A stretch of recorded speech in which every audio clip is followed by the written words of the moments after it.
ख़वातीन और हज़रात को दिए जा चुके हैं। इसके अलावा मैं आज अख़ुवत को ये कहने आई हूँ कि जो चीफ़ मिनिस्टर की खुद रोज़गार स्कीम है उसके अंदर जो पाकिस्तान के अंदर महंगाई पंजे गाड़ रही है और महंगाई की वजह से हमारा इन्फ्लेशन का जो चैलेंज है उसको हुकूमत की तमाम तर काविशें और वज़ीर आज़म इमरान ख़ान की दिन रात की अनथक मेहनत जो है उन माफियाज़ के साथ लड़ के अवाम को बुनियादी ज़रूरियाती अशिया जो है 100% आसान रेट पे दस्तयाब बनाने में कोशिश हैं, लेकिन हमें वो कामयाबी उस वक्त तक नसीब नहीं हो सकती जब तक हम अपने रूरल एरिया के अंदर जो छोटा दुकानदार है, जो सब्ज़ी फरोश है, जो रेड़ी लगाने वाला है, जो फ्रूट बेचने वाला है, छाबड़ी लगाने वाला है, उनको जब तक हम इस खुद रोज़गार स्कीम का हिस्सा ना बनाएं। मेरी आज इनसे बात हुई है, वज़ीर आला उस्मान बुज़दार ने इनको जो अब तक जो 12 अरब के करीब हमने ऑलरेडी फ़ंड यकीनी बनाया हुआ है उसको फर्दर रेप्लिकेट करने जा रहे हैं। और ये जो खुद रोज़गार स्कीम है नौजवानों के लिए, पिसे हुए तबकात के लिए बग़ैर सूद के आसान कर्ज़ों की फराहमी की मॉनिटरिंग करना और ओवरऑल आपकी मीडिया की आंख से उसको सक्सेस स्टोरी में तब्दील करना, अख़ुवत के साथ कंधे से कंधा मिला के हुकूमत जो है इंशाल्लाह इस नेक अमल को आगे बढ़ाने जा रही है। और मैं मीडिया के अंदर जो काम करने वाले मेरे वर्कर्स हैं, मीडिया के अंदर वो कैमरामैन हैं, वो फ़ोटोग्राफ़र हैं, वो किसी भी कैपेसिटी में मीडिया की इंडस्ट्री के अंदर काम कर रहे हैं, मैं आज अख़ुवत के प्लेटफॉर्म से इनको अपील की है कि इन बच्चों को भी अपनी सेल्फ सस्टेनेबल रोज़गार की तरफ ले जाने के लिए आप बग़ैर सूद के कर्ज़े ऑफ़र करें और आप भी आएँ, इनकी ब्रांचेस में आएँ, इनके दफातर में आएँ और आप अपने लिए वो सोशल मीडिया हो या इलेक्ट्रॉनिक मीडिया हो या प्रिंट मीडिया हो, अख़ुवत आपको भी अपनी सरपरस्ती में लेने के लिए तैयार है। और हुकूमत और गैर हुकूमती खात जब मिलेंगे तो हमारी ये कौम की ताकत बनेंगे और जब हम दोनों हाथ मिल के अवाम के रिलीफ़ के लिए इस सपोर्ट को एक्सटेंड करेंगे तो कोई वजह नहीं कि यहाँ बेरोज़गारी, गुर्बत, अफलास और जहालत जैसे जो चैलेंजेस हैं उनका हमें सामना करना पड़े। मीडिया की तशरीफ़ आवरी का बहुत शुक्रिया जी। आज साबिक़ वज़ीर-ए-आला पंजाब शहबाज शरीफ साहब को लाहौर हाई कोर्ट से बाइज़्ज़त ज़मानत पर रिहा किया जा चुका है, इस पर क्या कहेंगी कि क्या अदारों में या वहाँ कोई पटवारी माइंडसेट बैठा हुआ है जो इन्हें तस्दीक दे देते हैं? पहली बात तो ये है कि बाइज़्ज़त ज़मानत आपने कहा तो ये बाइज़्ज़त ज़मानत उसको दी जाती है जिसके केस का फ़ैसला हो जाए और उसको क्लीन चिट मिलती है, क्लियरेंस शीट उसकी हो जाती है कि भाई आपने ना कोई चोरी की, ना चिकारी की, ना कोई डाका डाला और ना आपने जो है वो मनी लॉन्ड्रिंग की, लिहाजा बिस्मिल्लाह ये आपके लिए जो है सर्टिफिकेशन है कि आप बाइज़्ज़त बरी हो गए हैं। ये बाइज़्ज़त ज़मानत का लफ्ज़ ही पहली दफ़ा मैंने सुना है।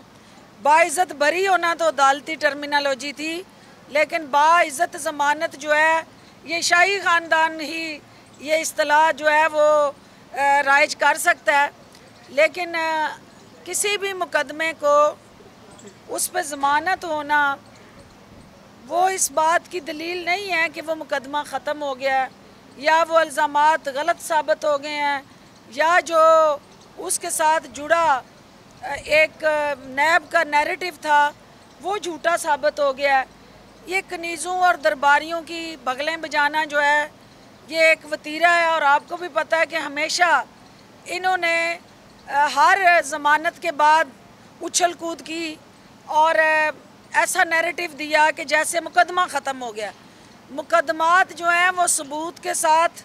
गवाहों के साथ, शहादतों के साथ जुड़े होते हैं और ट्रायल के बाद ख़त्म होते हैं, ट्रायल से पहले नहीं ख़त्म होते हैं। लिहाजा शहबाज शरीफ साहब 70 साल की उम्र का फ़ायदा उठा गए हैं। वो कहते हैं कि 70 साल का जो कैदी होता है और वो उसका बेल लेना हक होता है, तो चूँकि ये एक अदालती फ़ैसला है, अदालत ने बेल दी है, हम अदालतों के फ़ैसलों को मानते हैं। इस बेल पे नैब ने क्या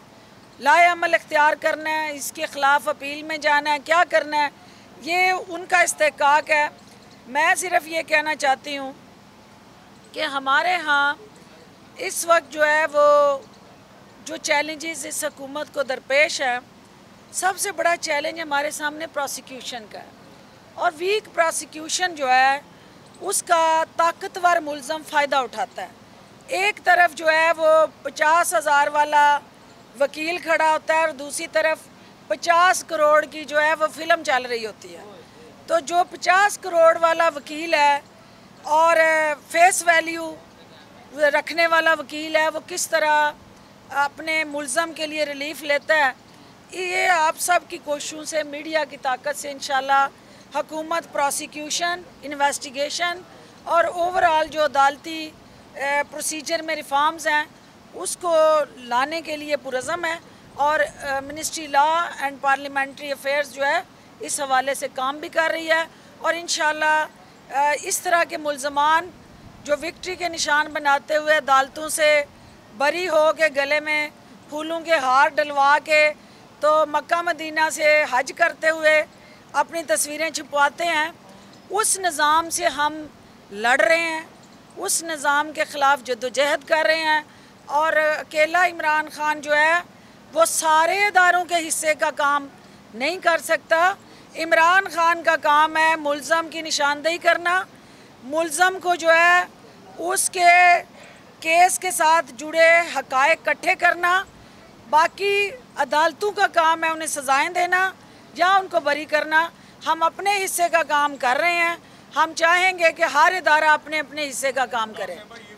जी शायद मरियम नवाज जो हैं वो भी 24 को कराची इलेक्शन कैंपेन पे जा रही हैं, 70 साल लीडर जो हैं वो भी बाहर आ रहे हैं, क्या समझती हैं कि अब आगे लीडरी जो है वो किसकी चलेगी? क्या कोई एनआरओ लेके बाहर तो नहीं जा रहा? देखिए, आपके सामने ही है कि अभी तक कई दिनों से ट्विटर खामोश है और आस्तीने चढ़ाने वाले जो हैं वो शाही हम महल में सुकून फरमा रहे हैं। तो ये सारी चीज़ें इंडिकेट करती हैं कि लड़ के देख ली है, नडाल है और अब कोई बैकग्राउंड रिलीफ और स्ट्रेटजी के लिए दोनों चचा भतीजी के दरमियान क्या मामला तय पाए हैं, ये तो उनके ख़ानदान के मसाइल हैं। हुकूमत को सिर्फ इतना पता है कि अवाम जो हैं वो पंजाब के 1200 अरब के जो सूबे को मकरूज़ बना के जाने वाला ख़ानदान है, वज़ीर आला उस्मान बुज़दार की क़यादत में इस सूबे से ना सिर्फ वो बाकियात जिन्होंने कर्ज़ों में डुबोया इस सूबे को और ऐसे लेविश और मेगा प्रोजेक्ट्स जो हैं शुरू किए जिसकी कीमत ये कौम अदा कर रही है। हमें अपने अवाम को रिलीफ देने की तरफ और ओवरऑल उनकी ज़िंदगियों में बेहतरी लाने की तरफ जो तरजीहात हैं उसकी तरफ फोकस है। और ये इनकी घर की लड़ाई है, ये तय करेंगे कराची किसने जाना है और ओवरऑल रायवंड के महल में किसने एक सुकून महसूस करना है और लंदन किसने जाना है। लेकिन कानून जो है इन सब के लिए जो एक सेट फॉर्मेट है उसको फॉलो करेगा। इनकी ख्वाहिशात या इनकी जो अंगड़ाइयाँ या अरमान है उनको नहीं, कानून अपनी बुक को फॉलो करेगा। जी से ये सुन रहे थे कि नैब एक आज़ाद इदारा है, इन्वेस्टिगेशन जो इदारे करते हैं वो भी आज़ाद हैं। अभी आपने कहा कि मुल्ज़िम की निशानदेही इमरान खान करते हैं, इदारे अपना काम करते हैं, तो क्या जितने भी अभी मुल्ज़िम हैं उनकी निशानदेही इमरान खान ने की है? देखिए, पहली बात तो ये है कि मैंने जो बात आपको कही है, हुकूमत का काम है कल्प्रेट को आइडेंटिफाई करना, जहाँ जिसने गलत किया उसको कानून की गिरफ्त में लाना, कानून के कटहरे में खड़ा करना और उसके साथ जुड़े जो हकायक सबूत गवाही और शहादतें हैं उसमें सहूलतकारी करना, फैसले करने जो है ये अदालतों के काम है। नैब एक इंडिपेंडेंट अदारा है। नैब जो है वो भी एक मैकेनिज़्म के तहत चलता है और हकूमती अदारे जो हैं एक दूसरे को सपोर्ट और फैसिलिटेट करते हैं कानून की अमलदारी के लिए। उसमें इमरान खान या किसी जमात का रोल नहीं है, उस विजन का रोल है जिसके तहत जो है no one is above the law और अकाउंटेबिलिटी जो है अपने और पराये में कोई तमीज़ नहीं होगी और यकसा अकाउंटेबिलिटी का मैकेनिज़्म जो है उसको आगे बढ़ाना जो है ये इस हुकूमत का अज़्म है और वज़ीर आज़म इमरान खान की क़यादत में ये हुकूमत उसी को आगे लेके चल रही है। लास्ट बेटे आप भी धूप में खड़े हो। अच्छा मैडम, वो जहांगीर तरीन साहब ने आज भी कहा है कि सारे आज इससे करवाने हैं, मिली भगत हो गई है। आए आए